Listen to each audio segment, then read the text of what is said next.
Texans lose to the Colts, and it was embarrassing. Don't let anyone tell you anything different. Don't sugarcoat it. Let's be honest. Let's go inside the locker room. That sucked.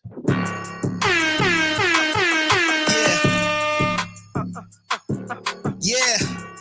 It's the locker room on YouTube. You know what it is. Let's get it. Hey, locker room. Yeah, we in the locker room. Texas talk. Yeah, you know what we about to do. Localize every angle's what we really do. We the source. We the pulse of the city too. Landlock. Got the game in the headlock. Localize every time. Can't stop, won't stop. Yeah, we top 2 and we not too plugged in daily digital. That sucked. That sucked. Don't let anyone tell you anything different. Don't let it get sugar-coated, whatever. That was trash. That was awful. That was horrible. That was embarrassing from all angles. We can get to the positives, but that was awful. It is the locker room, number one source for Texans daily digital content. I'm Landry Locker. You can hear me Monday through Friday, 10 to 2 Central on Sports Radio 610 and the Odyssey app. You can follow along with me here in the locker room, number one source for Texans daily digital content. The Texans lose. The Texans lose. And it was an embarrassing one, to say the very least. Please subscribe, like, right along if you want the pulse of what's going on. Texans fall to the Colts 31-21. Let's just get right into it. Get the comments in, get it in. I was out there. We'll get through we'll get to the good, bad, ugly, all that.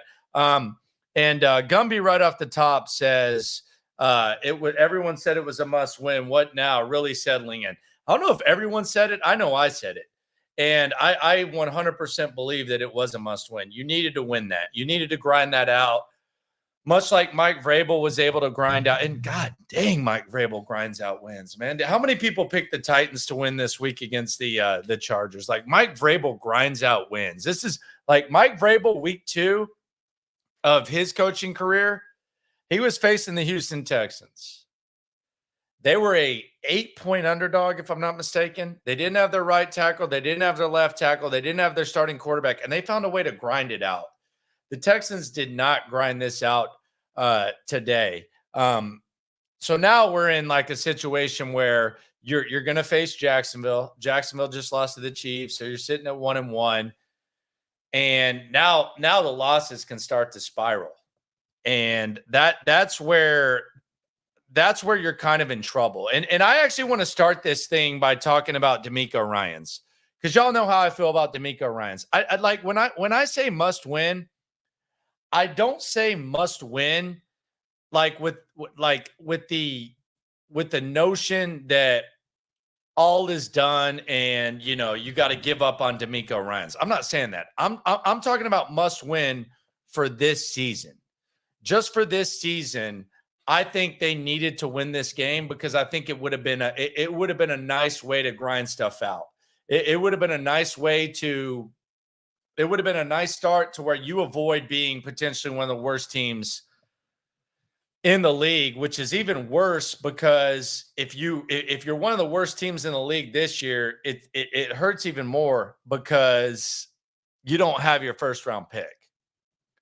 But from a DeMeco standpoint, and let's just start with a DeMeco Ryans standpoint and how we evaluate DeMeco Ryans. There are multiple ways in which I evaluate a head coach. And there's a lot of variables. There's a lot of gray area.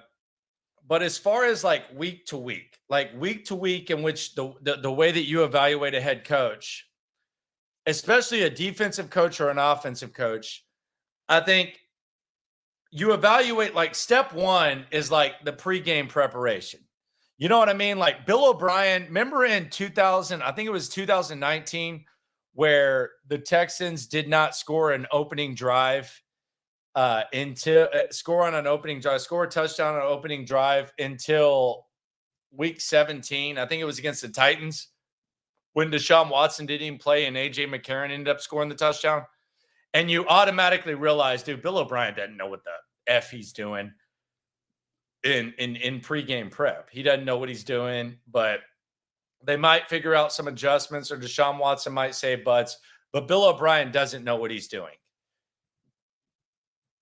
Shane Steichen versus DeMeco Ryans. If we're just talking about DeMeco evaluation pre-prep for this one, Shane Steichen skull effed him. That was embarrassing. If you look at Indianapolis's first drive against the Texans, that was embarrassing. Now, the middle of the field was open, and some people will say, yeah, well, like maybe that it's because the safeties weren't there. Really? I don't know. And the other thing is this, and this is like Shane Steichen versus Bobby Slowick, and we'll get to his ass.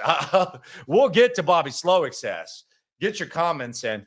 Bobby Slowick might need to smoke more weed like Mike McDaniel, quite honestly. But Shane Steichen, they were running up-tempo the first drive. Do you notice that? They were not huddling. They were running up-tempo, and everything was wide open, and they scored on that first drive.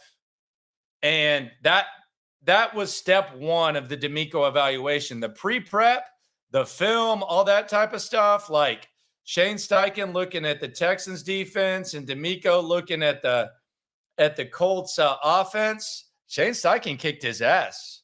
Like, it wasn't even close. Like, it was easy for Anthony Richardson. Like, most people in this stream could have made the throws that Anthony Richardson had to make. So then on the next drive, you had a short field. CJ Stroud got strip sacked. I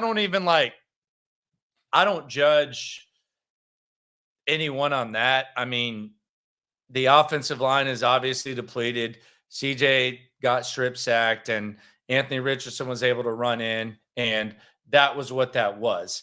And quite frankly, I think enough of DeMeco Ryans to where I feel like DeMeco Ryans could have easily adjusted to Anthony Richardson and figured it out, because it's one thing to run a script on the first drive and then score with a 15-yard field and 15 yards. I think Indy got the ball at the 15 and score.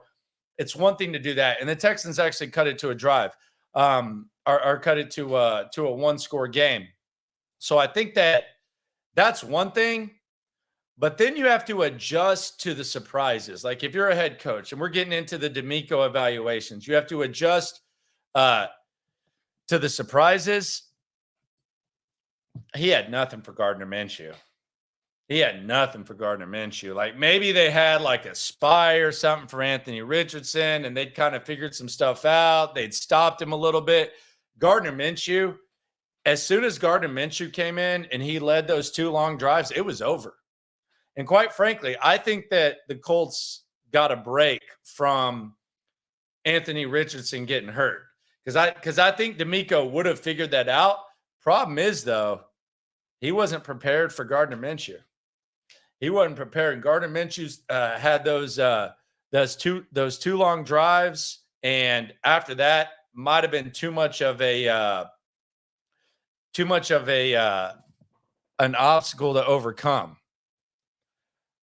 Other thing that you evaluate coaches on. So we have the pre-prep for DeMeco Ryans. Shane Steichen killed you. God, that was like a Mike Tyson type of knockout. DeMeco got his ass knocked out by Shane Steichen. Like, if we're talking about that is like Mike Tyson, like undercut, like Mike Tyson's greatest hits. Adjustment to the surprises, fail. And then what you told us. What did DeMeco Ryans tell us? And this might have as much to do with Slowick as anything, but what did DeMeco Ryans tell you, me, every other Texans fan, media type, etc., that there was going to be an emphasis on? What did he say? Y'all can say it. Y'all follow this channel. It's very, very simple. It's very, very simple. And it was tempo on offense. We're going to have some tempo on offense. That's what we're going to do. We're going to have tempo on offense. We got to be faster. We got to be smoother. We got to be quicker out of the huddle. That's what he said, right? He said it to us. DeMeco likes to say, right? Like, that's what he said, right? Tempo. We're going to have tempo. That was some corny-ass tempo by Bobby Slowick today. I don't know if that just meant between the 30s, but on the first scoring drive that ended up in a field goal, they went fast from the 30 to the 30, and then they started huddling up. And then at the end of the game, when they were down 11, they weren't even going fast. And it seems like CJ actually likes it a little bit more when it goes a little bit faster. But that tempo sucked. That tempo was terrible. And quite frankly, I know Bobby Slowick, and we'll get to him in a second. Appreciate you for coming through. It is the Locker Room, #1 source for Texans daily digital content. Subscribe, like, right along. I'm not, look, when I'm talking about, and I want to make this clear because I can see it in the comments, it takes time, blah, blah, blah. I understand that. I'm not out on DeMeco Ryans. I'm not out on Bobby Slowick. I'm evaluating them based on this game. This game. That's it. This game, and I know that there are variables and all that type of stuff, but based on this game, wasn't good. It wasn't good. And the flow of this game was bad with Bobby Slowick. The offensive line, I know that it's depleted. I know that the wide receiver position, you might have some limitations, but the tempo was weirdly inconsistent, where it almost seemed like from your own 30 to their 30, you decide that you're gonna huddle up. Why would you huddle up? They can't run the rock. 52 yards rushing, can't run the rock. It was just kind of a disaster there. And let's get into Bobby Slowick. I don't dislike Slowick's mannerisms. I don't dislike Slowick's potential. And maybe this is just as simple as Bobby Slowick is a little new to the game, but Bobby Slowick, he leaves a lot to be desired. And quite frankly, there was a couple times where they ran play action that it seemed unnecessary. There was a couple times where the tempo wasn't right. And I know Tank Dell was nice today. Tank Dell had 7 receptions for 72 yards and a touchdown. Was that because Bobby Slowick came to his senses, or was that because Noah Brown got hurt? I thought Tank Dell was going to be unleashed last week. Tank Dell went off today. I kind of feel like he could have went off last week, but there was a commitment to Noah Brown. Now, if we want to look at the bright spot here in this game, Nico Collins, 7 receptions, 146 and a touchdown. I thought this was one of the best that Nico has looked. Look, people talking in the comments. You mean slow wit? He is slow with it. I don't know what the tempo is or anything like that. And there you go. I am Booger saying it. Tank was only in there because Brown was hurt. That's a fact. Might be right. Might be right. Cebu says he set Tank on his bench. I needed to do before defending him. Yeah, well, sorry about that. If your fantasy team's playing Tank, you might be in trouble. By the way, Tank started on my fantasy team this week, so I might be in trouble too. But if we're looking for positives, and that's not something that I'm like overly going to try to do. Nico Collins, 7 receptions, 146 and a touchdown. I think that's the biggest positive that you can take. And I think CJ too. And we'll get to CJ in a second. But Nico Collins, 7 receptions, 146 and a touchdown. That's good. But Bobby Slowick, very mid.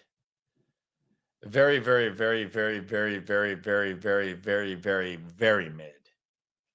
And I don't know if he's overthinking himself. I don't know. That first play of the second half where he threw it backwards to Tank Dell, why? Like, what are we doing? What is the backwards stuff about?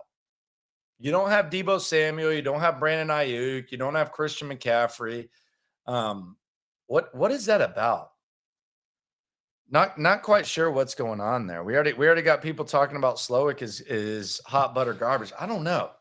The whole thing with these coaches is, and this is whether it's DeMeco or it's Slowick, it's early. It's really, really, really, really, really early.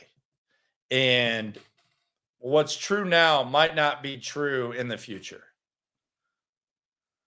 But what I saw from DeMeco, and if we're just going to compare DeMeco versus Shane Steichen, and that's what we're doing right now, 2 first-year coaches, 2 first-year quarterbacks, DeMeco got dominated. That first drive was like pure. I mean, that the first drive is scripted. Like that is literally scripted. That is Shane Steichen watching your defense and saying, okay, I see some tendencies there. Now you can mention that the Texans don't have their starting safeties in, which is fine. But that's Shane Steichen saying, okay, I can figure this out. Will Anderson, I don't even know if he recorded a tackle. I thought Will Anderson was going to come out really strong. Will Anderson didn't do anything today. Will Anderson was the best player on the field last week. He wasn't in the stat sheet. He didn't record a single stat. He's not even in the stat sheet. Actually, there he is. 2 tackles. 2 tackles. He had as many tackles as Jerry Hughes, DeAndre Houston Carson. Will Anderson had as many tackles as that. That's on DeMeco. It's on DeMeco. Did y'all feel like tempo was better this week? They said it was going to be better. It wasn't better to me. And I mean, you talk about, the offensive line and stuff. Tempo can minimize that. I don't feel like they really minimized that. Indy was way more polished. Way more polished. Let's get to the quarterback, though, and get the comments in. It is the Locker Room, number 1 source for Texans daily digital content. I'm Landry Locker. The CJ Stroud evaluation, I thought CJ looked good. I thought CJ looked really good. The one thing that I think is frustrating, and I don't know how to truly talk about this, and I think I don't want to get to the point where I'm like one of those fans in the stands where you watch a running back and you say, oh man, he could have cut that way or he could have gone that way. But you talk to people from Ohio State leading up to the draft process about CJ and their biggest knock on CJ. And obviously Ohio State's like a completely different situation because Ohio State, they're going to win most of their games and they're going to nitpick, etc. But their biggest knock on CJ was, he doesn't use his legs enough. He doesn't run the ball enough. And there were a lot of draft nerds who did the same thing and talked about that. There were a couple of plays where it might have felt like CJ could have run the ball and, picked up some yards. There was one play early on where the middle of the field appeared to be open. But I really don't I want to put myself in his position and think about, okay, you're automatically with the way this offensive line is, you're automatically thinking about avoiding getting your head knocked off. And then you're keeping your head upfield. You're trying to extend plays. I thought CJ was elite. I think if you're asking me for the 3 biggest, elite is a little bit dramatic, but I thought CJ was really good at buying time. He was really good at buying time. Now, was he good at maximizing yards? Don't know, but I thought he was a lead at buying time.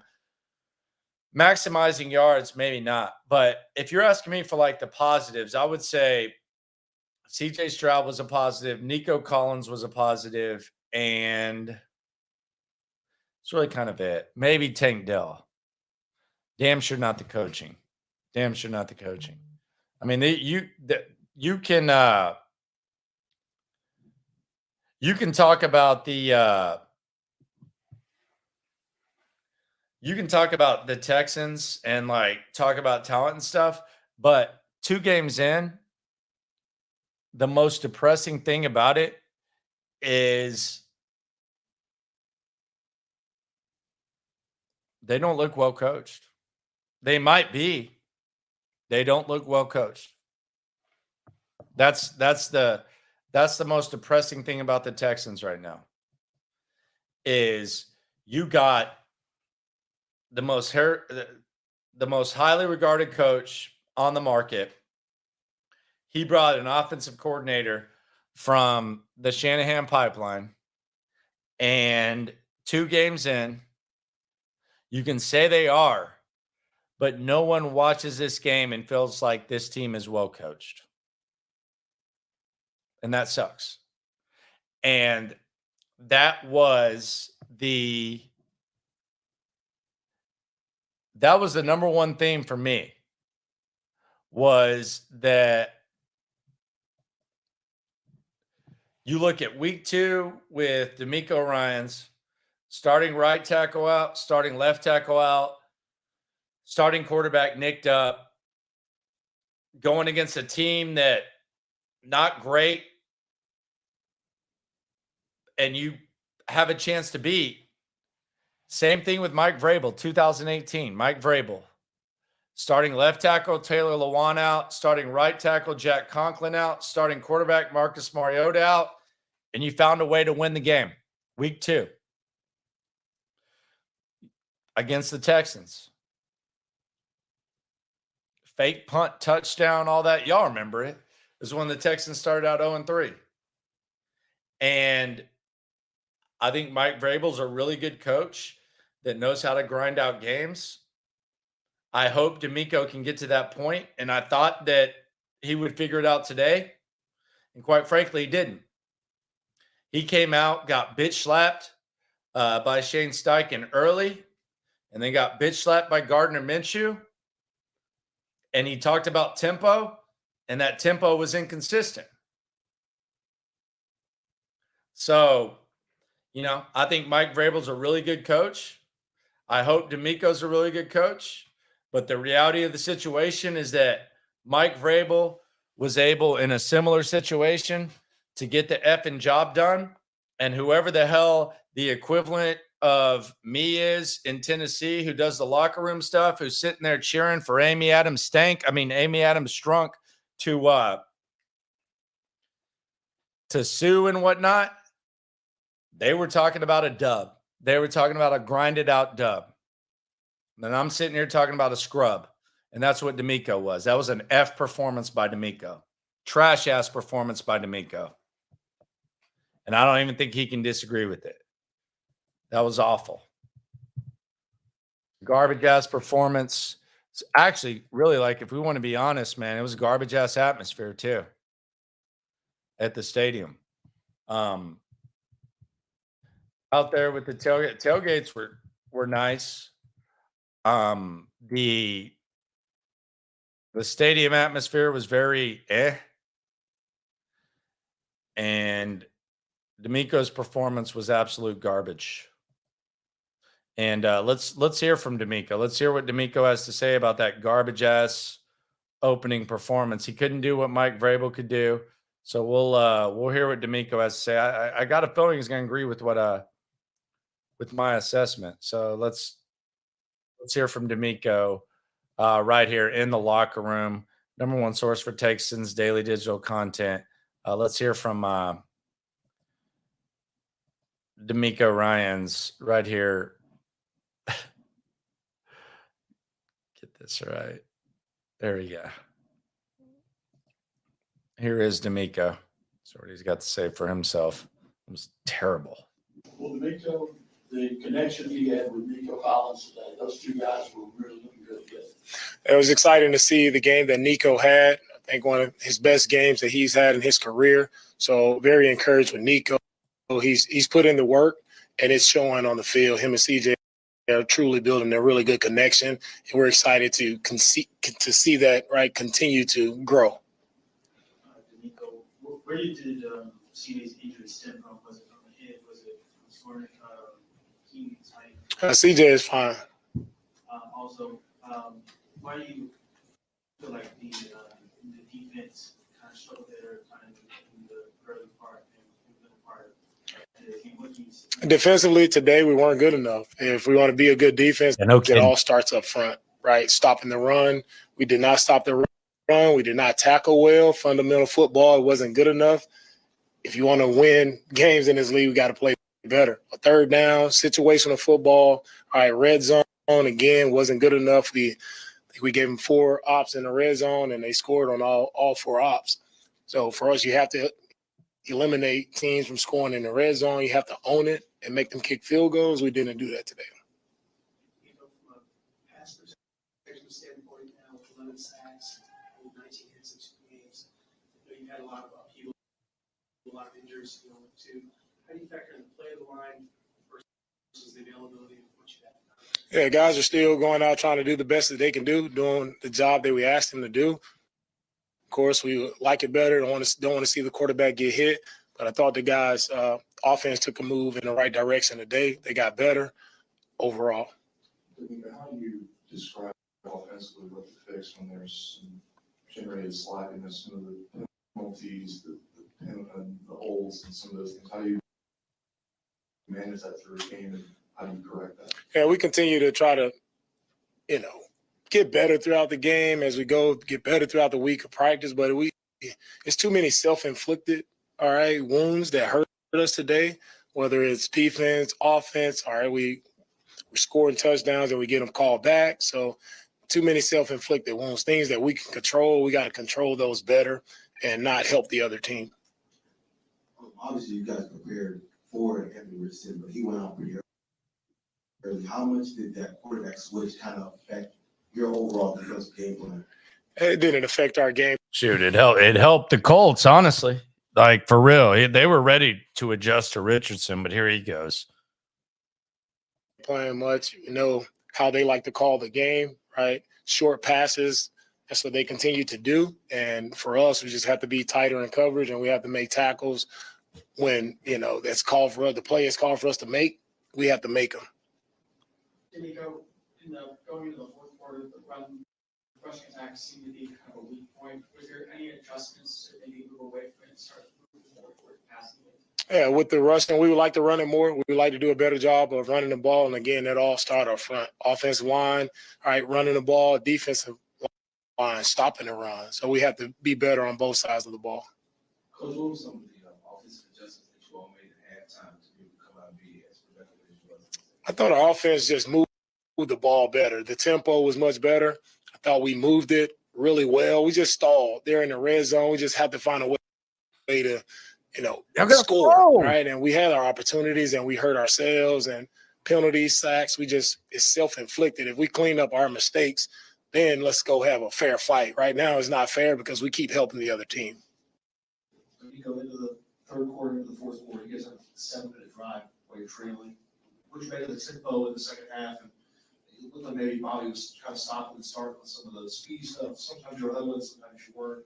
I know there's some challenges to that, but what did you make of the tempo in the second half? I thought it was really good tempo from our offense all game. They were in and out of the huddle, with quick tempo. They were at the line of scrimmage, and I feel like we caught them off guard a lot, and we were able to make some big plays. So they did a really good job of improving this week, and we're looking to continue to improve on what they started this week.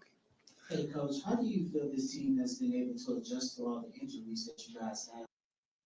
Because, you guys sit at 0-2, but majority of the struggle is due to losing some really good players. Yeah, we don't make excuses or mistakes about injuries, right? If you're out there, you got to do your job. So we all get paid to do. We're professionals. You're out there, do your job. We would love to have all of our guys back, but it's something you deal with, and it's next man up mentality. And that's an opportunity for whoever that is, right, who gets the opportunity to go in the game, is the opportunity to showcase, all right, what can you do, right, to help our team win a game. So injuries are opportunities. Take about 3 or 4 more. Coach, you mentioned coming into this week, re-emphasis in the run game, establishing an identity. Sounds like a Your damn comfort level, 60 granted minutes. with the injuries in the run game, do you feel like that identity was created? Still some work to do there. How would you categorize it? Yeah, with the runs that we had, I felt like we ran it better. I feel like the backs ran it better. We were more physical up front.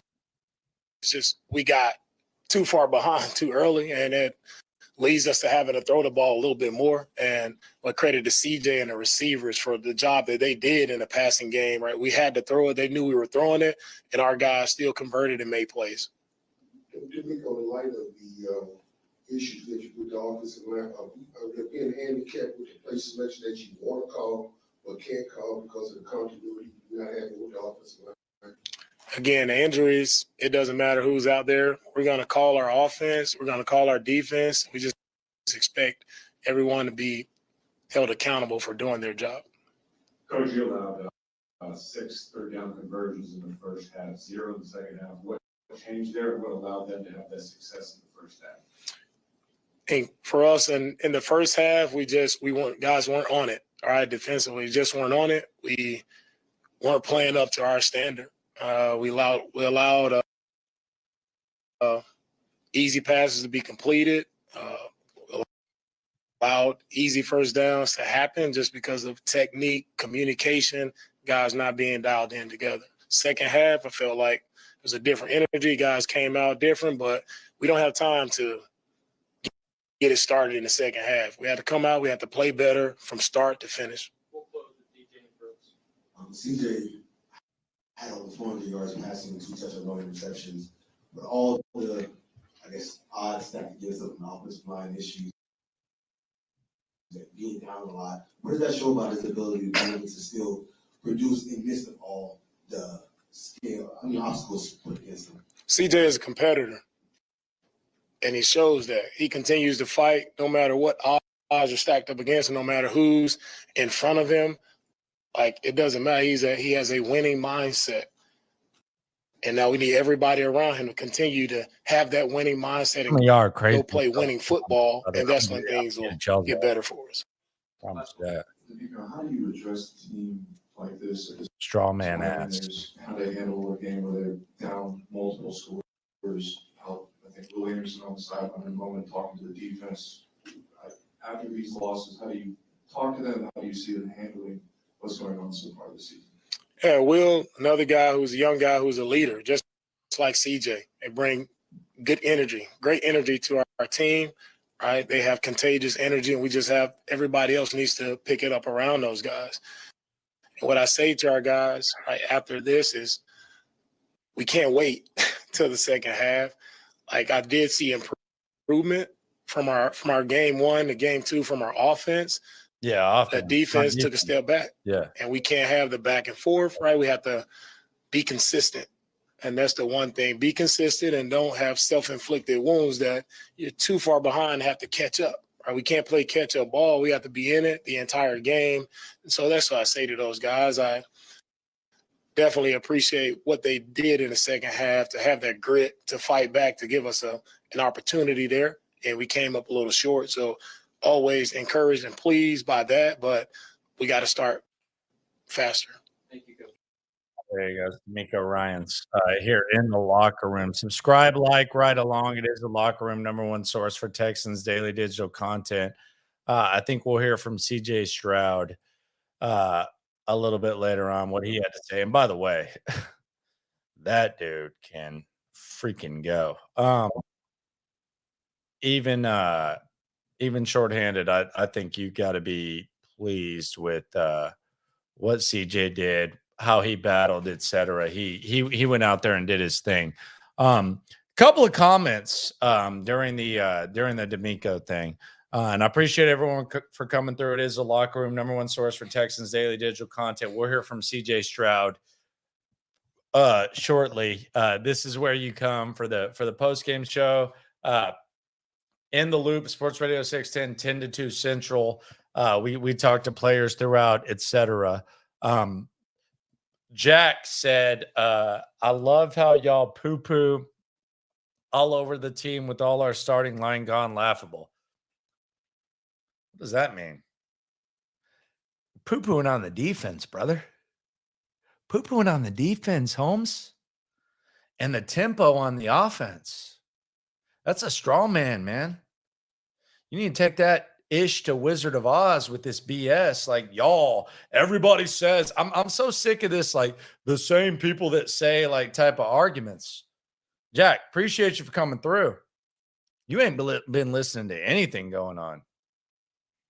I don't think anyone's like hiking their leg on the offensive performance. Offensive performance was straight. The tempo was whack. Bobby Slowick wasn't really doing a good job with the tempo. The defense was terrible. Strawman Central, sir. Zach says we are missing our center, both tackles, both safeties. Fant is moved. Oh, blah, blah, blah, blah, blah, blah, blah. And y'all complaining about CJ. And he said, who said anything about CJ? I don't even think I think we got thousands of comments right now. We're 35 minutes in. I don't think anyone has said anything about CJ. This is strawman type of stuff too. Zach, you might need to take it to the house. Trick Daddy style. Take it to the house. Goodness gracious. Some of my young folks don't even know what Trick Daddy take it to the house is. Goodness gracious. Who's complaining about CJ? I haven't seen anyone say anything about CJ. I monitor the comments. Raise your hand if you've said something about CJ. I feel like if anyone said anything about CJ, it's been that he's kind of a victim. Maybe he can turn up and create some more yards or something. But even then, who's talking about CJ, Zach? How's that straw, man? Straw man ass. Black Eighth Element. They let lemmings fall together. The season is over. LOL. I don't know that the season's over. I thought it was a big one though. I don't know. I don't know who's talking about CJ though. Anyone talking about CJ? I haven't seen it. Man, y'all scroll up for me. Show me one person talking about CJ. I mean, I think there was maybe one play where he could have like turned up, but I haven't seen it. It's weird. Like, I don't know how people live like this, man. Appreciate everyone for coming through. It is the Locker Room, #1 source for Texans daily digital content. I don't know how these people live. Like, it's almost like when you see someone like talking to themselves, like you're walking in the gas station or something like that, you see someone like talking to themselves and stuff. You're like, man, I feel bad for that dude. I feel like a lot of people do that online now. Same people saying that CJ. I haven't seen anyone say that, man. I've been here with y'all the whole time. I haven't seen anyone say anything about CJ. And then people come in here and they say, people saying this CJ. What are we saying? There's Alex right there. CJ is a statue. He has to work on his mobility. You got to be able to. I don't know that he's a statue. Like, and I don't think you believe that. But I kind of feel what you're saying. I'm giving you the benefit of the doubt. I think at times he could cut up field a little bit quicker, but he's not a statue. Like, a statue would have been sacked a lot more than CJ. But I get what you're saying. It's a weird, man. It's gonna be like, if they can win a game or two before week 4, it'll be real interesting to see how CJ looks once he's more comfortable. Let's hear from him. Let's hear from CJ Stroud. Here's CJ Stroud after the loss. Here's CJ Stroud here in the locker room. Did it bother you at all, and how do you evaluate your performance? Yeah, first and foremost, just want to give all glory and praise to my Lord and Savior Jesus Christ. What's up, class? Yeah, had a hard week, man. Just trying to fight my tail off just to be able to play, because my shoulder was hurting me. But at the end of the day, I wanted to be out there for my guys. I wanted to play, and I had a little pain here and there, but I mean, at the end of the day, I just wanted to play because I had the opportunity from God, man, just to be in a great city like Houston. I wanted to play in the home opener and try to flip this thing around the right way by playing well. So yeah, it was ups and downs, but I feel like my guys around me, like they made me more positive as the week went on, telling me, man, just if it happens, it happens. If it's not, man, just do whatever you can do to play, to not play if you're not feeling well. So I decided to play, and I feel like I did okay. But of course, I always want to do better. Gotta Man, okay. So you played. Okay, good job. not take sacks in the red zone, and got to score in the red zone. I definitely think that was the main reason why we didn't put any points on the board. We were driving the ball pretty well. Just got to finish those drives, man. So felt like overall, I mean, I think there's light at the end of the tunnel. I think there's hope. I think we showed that today that we're going to fight, and we're not just going to turn around and lay down just because the score flips early. I don't know that y'all showed that. Like, I watched the game, and I didn't feel like, oh yeah, this team fights. I didn't feel that way. We're going to keep fighting to the end. So. When you think about your performance, especially the second half, did you feel like you're getting into a rhythm, and is that a reason for the encouragement, just kind of overcoming the sacks and the 8 on the scoreboard and still finding tank guys like that? Yeah, I think something that I even like revisited, talking to like some friends from home, and really just thinking myself is like, man, no one said it was gonna be easy. You know what I mean? Like, I think the hope that we brought the city from the draft and from off-season moves and everything, like it got the buzz going, and I think that was great, and I think it should continue because this team is we're a couple plays away, man, from winning a lot of games here, and I don't think that it should be easy. We got to go out there and fight and win one play at a time. I think on offense we just too many negative plays. We had a lot of positive plays, but those 1 to 2 little negative plays in drive, those are drive killers, man. And I got to be more accurate. I got to do more to make the pocket right. And but one thing I think we've shown, we're gonna fight, even if it's not pretty. So I'm excited to just keep working. That's one thing about the NFL, man. I'm learning is week to week. You got to lick your wounds and just keep going because no one said it was gonna be easy, and it's not supposed to. So. CJ, you said you were dealing with a little pain here and there with your shoulder. What happened? I don't want to give any super specifics, but I mean, I just had a. Here's my thing. I love CJ, and I got a lot of love for CJ. This is nerdy ass like journalism like type of thing. He just went on like a 1-minute monologue about, I had to grind it out, my team, like blah, blah, blah.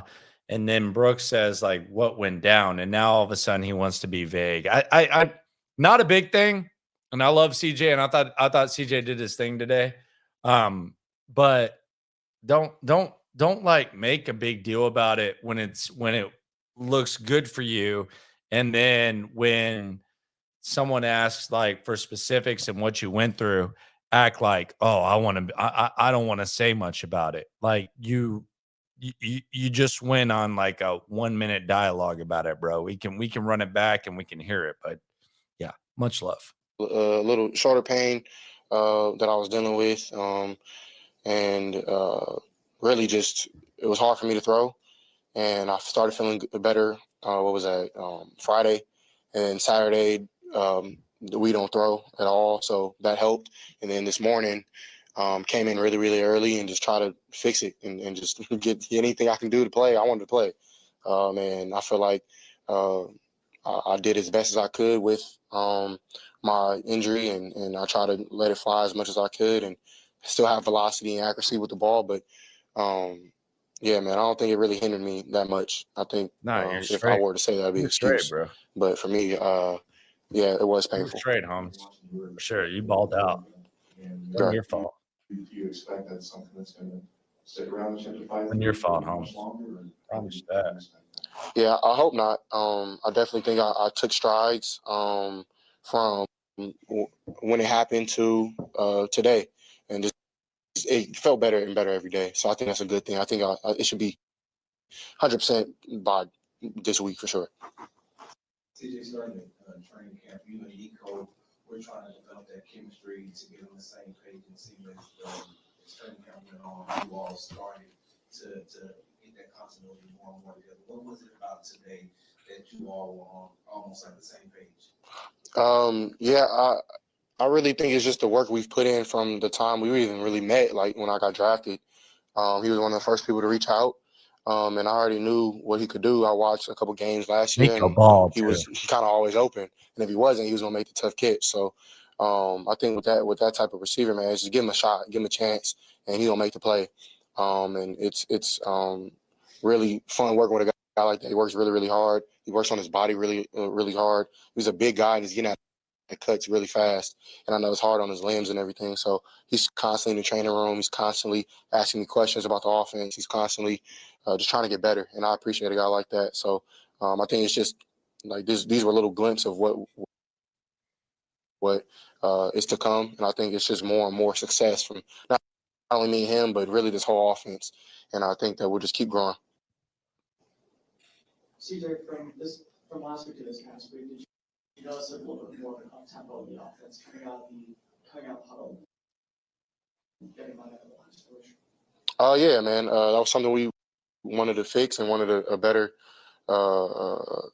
game plan with, was getting on the ball and putting the pressure on them. And I feel like we did that. We took a step. We got to keep taking steps, not only with that operation, but with other operations, and me getting the play out clean and getting guys lined up in the right spot. And I appreciate those guys working with me, man, because it's all a new offense for all of us. And we're just trying our best. And Bobby's done a great job of being upfront with the communication of what we're thinking we're going to do this week and getting the play and call into me early. And it's my job to make sure that I look at the play clock and make sure that we don't get any delay games or anything like that. So I feel like we took a step in that area. A few more. CJ, what areas did you feel like you all really improved most this week in this preparation that allowed you to have more success in that opportunity? I think this is something Will says all the time, man, but it's just chopping wood. And I know it's probably a simple term, but what we mean is just, man, just showing up every day. Out of here. I think I said it earlier with you guys last week, was just my routine and like finding that rhythm again. And that's really like, I think that's just like ball. It's like even good, bad, ugly, sad, man, like throwing it away, learning from it, and then just keep chopping wood, just keep working, keep showing up. And I think like we have the talent around not only myself, but on defense as well, to make plays and be successful in this league. And I think when you just show up every day with a mindset that, like DeMeco talks about all the time, just a winning, deliberate, like aggression every day. Like even if it's like tying your shoe or doing like making your bed or just any little thing, like those little champions, like those little successes become big successes. And I think that's something that we got better at, was just practicing a little harder.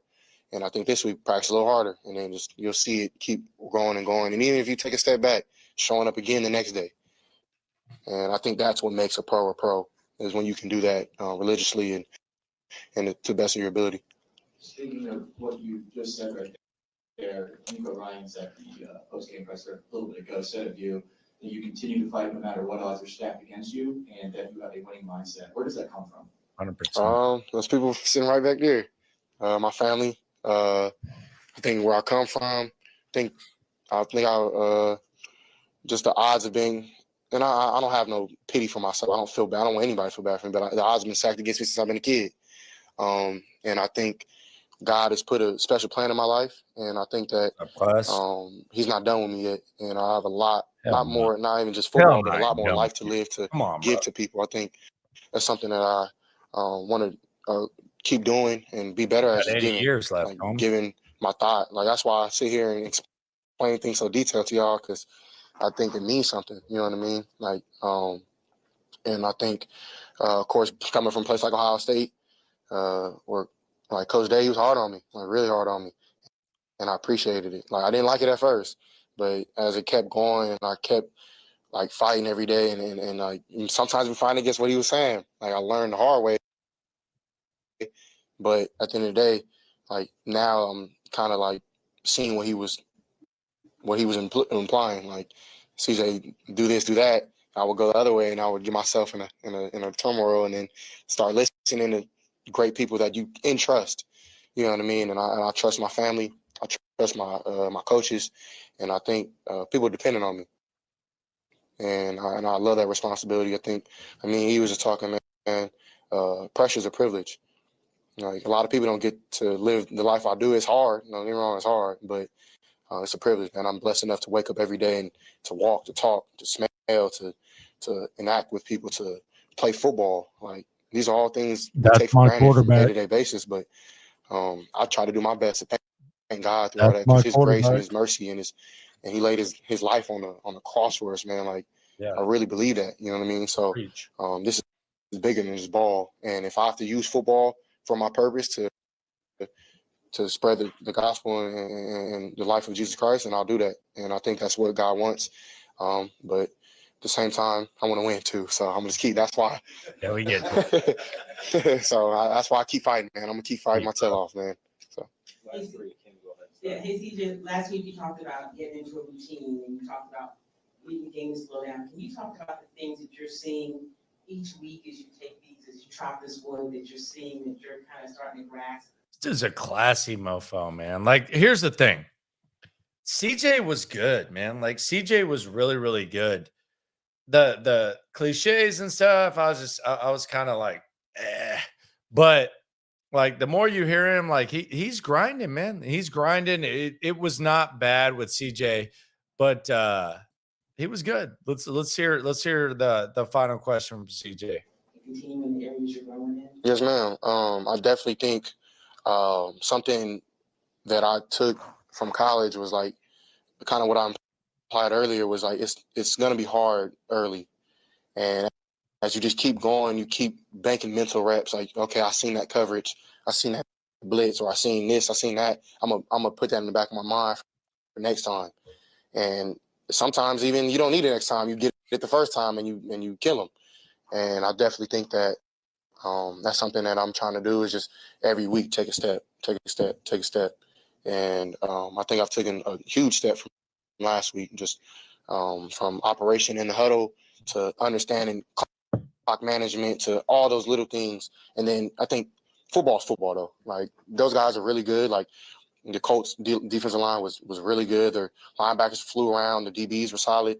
Kenny Moore is an all-pro nickel and cornerback. And credit those guys, but I definitely think that we have what it takes to win games. And I definitely think if we put it together earlier, then we won't be in a tough situation towards the back end. So I definitely think that's what I'm doing with my routine, is just getting better. Go ahead, Will.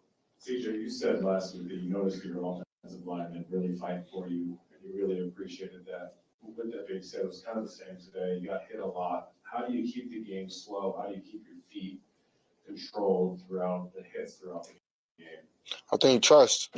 Gotta trust those guys, man. I do, and I think I've showed it, because I'm not just running around all the time. I'm only trying to extend plays when I have to, and I definitely think even sometimes I was trying to run around and the looks were there and I just missed the read, and come back and do it the next time and get the read. You know what I mean? So it's just a consistent fight every play, and I'm up for the challenge, and those guys are too, and I appreciate those guys, man. It's like even Kendrick, like, he comes in and he's been here 2 weeks and he's fighting his tail off. This is a whole new offense for him. Like, same thing with George. Like, Shaq was our only starter, and you know what I mean? Like, JP didn't play all last year really, and was a really good center at college, but this isn't college, and he's playing against a really good defensive lines 2 weeks in a row. He's fighting his tail off. Josh was at guard last week. He moves to left tackle. You know what I mean? Like, that's a hard thing to do. It's the NFL. It's the best players in the world every week. Like, you know what I mean? So I don't like. I definitely appreciate those guys, man, because they're fighting. Like, they're not just giving up, because it's easy to put your head down in this league and just turn around and just do whatever. But those guys constantly are looking me in the eye like, man, I got you, and I appreciate that. So, and I love those boys. I'm gonna keep fighting for them because they fighting for me. Last one. Well, CJ, you already, of course, addressed the pain that you fought through today.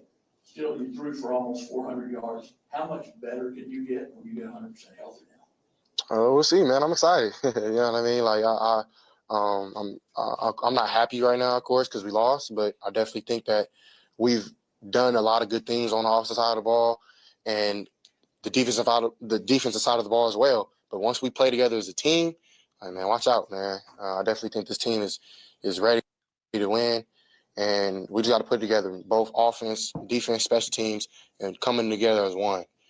So I'm excited, man. All right, John, last one. CJ, how Jeez, bad I did you feel like we've heard that 100 for times. concussion, considering what Lord, good ever? players you guys are? Yeah, man. I talked to him before the game, and he seemed pretty healthy. And he asked me if I was, and we had a great conversation right there. We actually were playing a jersey swap, and I seen Gardner out there. I was like, oh man, I hope he's all right. So I sent a prayer. I got to talk to some of those guys on the Colts staff, and they said he'll be okay, just dealing with a concussion or something with his head. And man, I'm hoping that he's all right though. You can tell he's a hell of a player. And that's my brother, man. I got real love for him, and I hope that he comes back from this even stronger. And wishing the best for him and praying for him. All right, y'all. God bless. It's classy, dude, man. You've had a lot of like fake religious dudes in Houston. I feel like CJ is kind of like a authentic religious dude to say the very least. But that was CJ Stroud. Here you heard John McClain. You heard like a bunch of questions with CJ.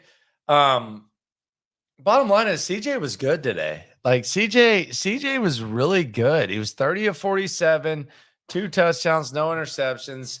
4 out of his 5 offensive linemen were out. Like CJ was good.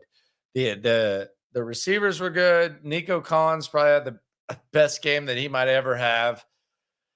Tank Dell 7 for 72 and a touchdown. CJ was really, really, really, really, really good. And I think that the biggest problem for this football team moving forward is they're just up against it now. Like they're just kind of up against it where you look at the when a player goes on IR, you almost look at it as, oh, you're trying to buy time. So you have Titus Howard, Juice Scruggs, 2 of your 5 offensive linemen on IR, and you're like, oh, we're trying to buy time. So if you buy time and you look at 4 weeks, you say, all right, well, maybe we can go 1-3, and maybe we can go 2-2. And that's why I thought this was such a big win, or a must win, I should say. And they were unable to do that. So it's kind of like are we adjusting our expectations? What were your expectations? Did you expect him to suck? I just don't. I feel like I don't feel like Mike Vrabel loses this game. I think that's the best. I think that's the best way I can say this. I don't feel like Mike Vrabel loses this game. And I've seen it. I witnessed it. I covered it. 2018. Starting right tackle, starting left tackle out. Starting quarterback, Marcus Mariota. They had Blaine Gabbert. They went fake punt. Deshaun Watson was the quarterback for the Texans. Mike Vrabel's defense was straight. This was an opportunity for DeMeco Ryans to do that. He didn't get it. And I think the world of DeMeco Ryans. I think DeMeco Ryans is a really, really, really, really good coach. I think a lot of people wanted him. Maybe I thought wrong. Or maybe there's like a delayed thing. But early on, and you've seen Mike Vrabel go to AFC championship games. You've seen Mike Vrabel do what he's done with the Titans. Maybe there's like a little bit more of a learning process for DeMeco Ryans. But I thought he could grind it out like this. I didn't think that Shane Steichen was going to come out and kick his ass early on in the first drive. I mean, Shane Steichen clearly watched the tape and said, man, I'm going to kick his ass. Middle of the field was wide open. You can say, well, he didn't have his safeties, whatever. Okay. Didn't have him last week. I thought DeMeco looked all right. Minshew comes in, 2 long drives. Wasn't ready to go. I think if DeMeco Ryans ends up being Mike Vrabel, I think we should all feel blessed about it. And I'm not out on DeMeco Ryans. I don't think DeMeco Ryans is like, I don't think he's like, I'm like some sort of like, I mean, I'm riding and dying with DeMeco all day, 24/7, 100%. But when Shane Steichen comes out and kicks your ass the way that Shane Steichen kicked your ass, and you deferred, brother. You deferred. Texans won the toss and deferred. They said, let that quarterback number 5 have the rock. We're ready for this. You know, we're ready for this. Let's go. Looked pretty damn easy for them. They went up and down the field. And then Texans got the rock, fumbled 14-0, and never really looked back. Now, I will give DeMeco credit because kind of feel like he figured out Anthony Richardson a little bit. They cut it to a 1-possession game, and then Minshew came in. But he wasn't ready for Minshew. He adjusted to him after 2 drives, but it doesn't seem like there is like it doesn't seem like he was ready for it. After. I'm just telling you, man. Like I'm a DeMeco guy. I'm riding and dying with DeMeco. So don't get that twisted. I'm gonna overreact on stuff. I'm gonna talk about like this game. And I'm gonna talk about this season. And I want to ride and die with DeMeco for 10 years. I don't give a damn. Give a damn if they win 2 games the next 3 years. I want to ride and die with them. But you evaluate coaches. Like if you're just evaluating coaching, you evaluate it on like film study, and then you evaluate on adjustments. He sucked. It was an F. It's trash. Let's be serious. Like I know he's Cap. I know he's the guy. I know he's the chosen one, and I still believe that. I still believe he's a really good coach. And I still think he can really be a really good coach. But let's be serious. Got your ass kicked. You kicked to him, bro. Like you kicked to him, bro. You kicked to him and they kicked your ass. Go back and watch that first drive. Got your ass whooped. Crazy. Like crazy ass whooping. You asked for it. You didn't even ask for the ball first. And I'm fine with deferring. But you got your ass whooped. And it was clear that they knew what the hell was going on. They were going up tempo, all that. That wasn't like the Bobby Slowick weird ass like 30-30 up tempo. They were going up tempo like a mofo. Colts, Jesus. Damn, that was up tempo. They were going fast as hell. Boom. Clap, boom, throw. Right up the middle of the field. Nobody within 20 yards. Good Lord. Shoot. Like social distancing 3 years later. Texans might as well have been wearing masks instead of helmets. Goes up the field, boom, scores. Touchdown, boom, boom, boom. And then the 14-0. But even then, after the 14-0, you could have adjusted. And I thought they would, because I don't think Anthony Richardson's that good. You didn't even know who Minshew was, did you? You weren't even prepared for that. It's almost like the whole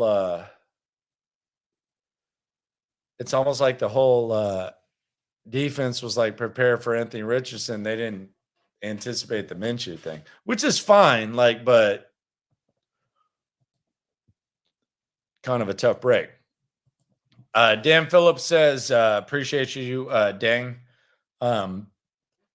CJ and wide receivers played great. Shameful that Jordan played better than Schultz. Was shocked the defense was so bad today. I need DeMeco to step up. Yeah, we need DeMeco to step up. That was trash. That was an F performance by DeMeco. I'm not gonna sit here and like tell you it wasn't.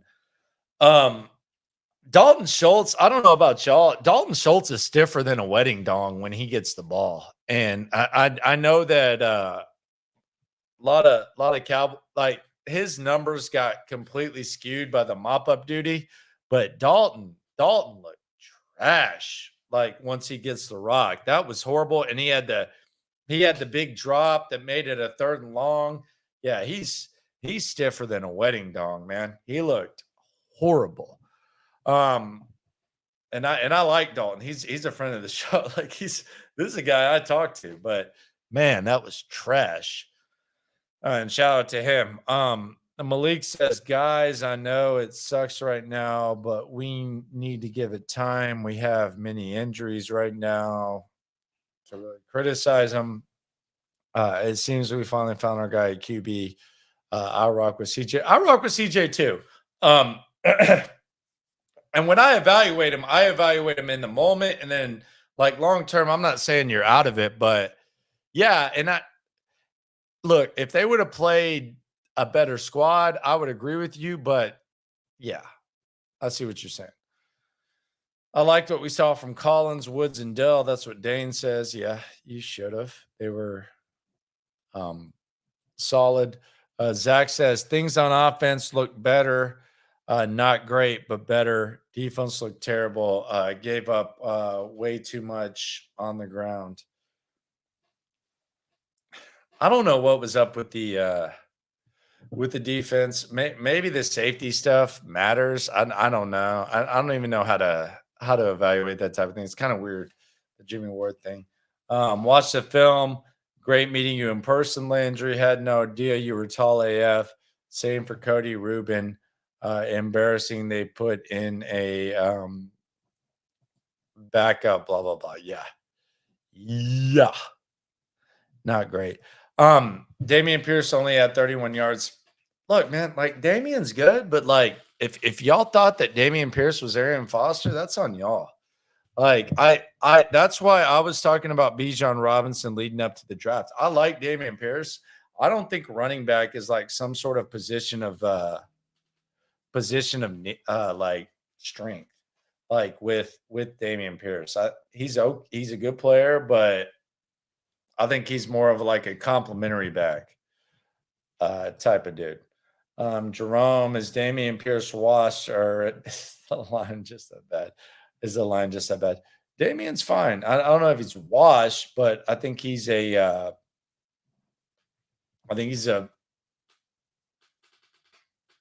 dual threat type of dude, man. I mean, that's what he was at Florida. So that's where we're at.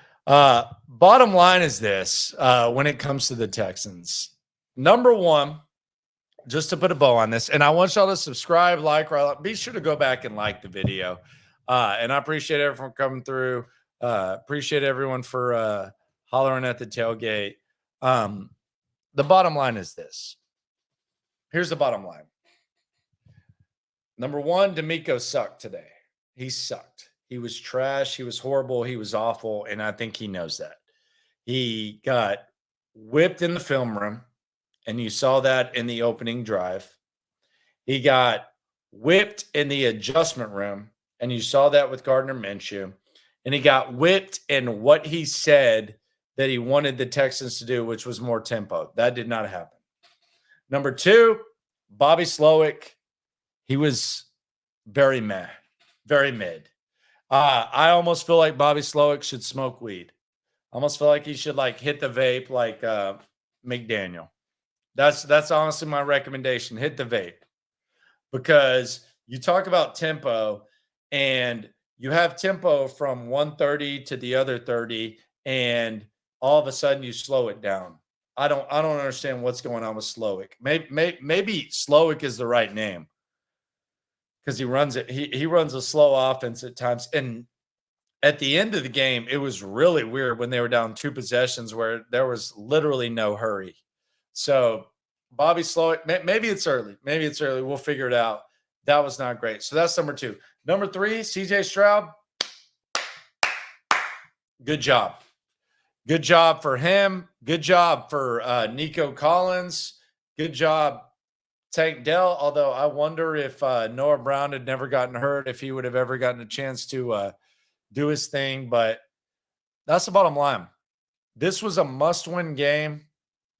And now the Jags game is a must-win game. So I'm just moving the goalpost all over the place.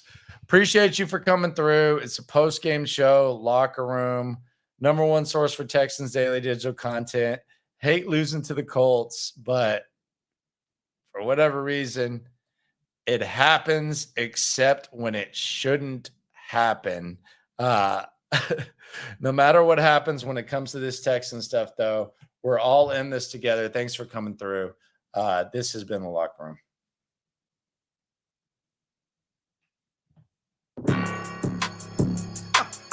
Yeah. Yeah. It's the Locker Room on YouTube. You know what it is. Let's get it. Hey. Locker Room. Yeah, we in the locker room. Texas talk. Yeah, you know what we about to do. Localize every angle's what we really do. We the source, we the pulse of the city too.